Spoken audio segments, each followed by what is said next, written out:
So this screenshot is from a game against West Ham, and this is not a one-time thing that took place in that specific game. This is something that we have seen again and again, especially under Thomas Frank. So we need to talk about it. What we are seeing here is that the West Ham player is about to cross the ball, and we have more than enough bodies. We have about 8 players defending as compared to their 5 attackers. And despite outnumbering them, somehow the West Ham player gets a free header inside our box, and there's no defender to be seen in his vicinity, unless you want to blame this guy. But if you start blaming our forwards for not dealing with this situation over here, despite having a numerical overload in the box, then we are misplacing our priorities. Now, let's look at the defense. They were holding the line in this screenshot, but now our defense has collapsed towards the ball, towards the guy who's about to cross the ball.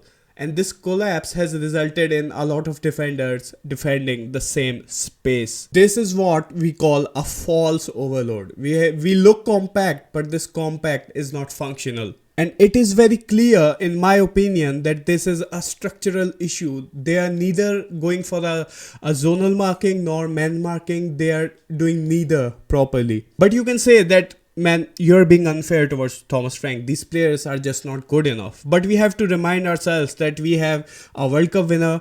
We have Mickey Van de Ven, who is one of the most sought out player. And all of these players play at an elite level. So these are not just below average defenders who don't know the basics of football. The mistake that happened here is cognitive, not a skill issue. This is a decision chain failure, not a lack of ability. The triggers are unclear, responsibilities are overlapping, and there's no communication, no physical or verbal cues to each other to let them know that I've got this space covered or this man covered. These players are more than aware of how to win an aerial duel, right? And one of the things that we must know about aerial duels is that momentum always beats positioning when it comes to winning aerial duels. Our players are backtracking while their attacker has the momentum. We are not defending the action that is about to take place. We are defending the space for no reason. And this may sound counterintuitive, but I have to say this, that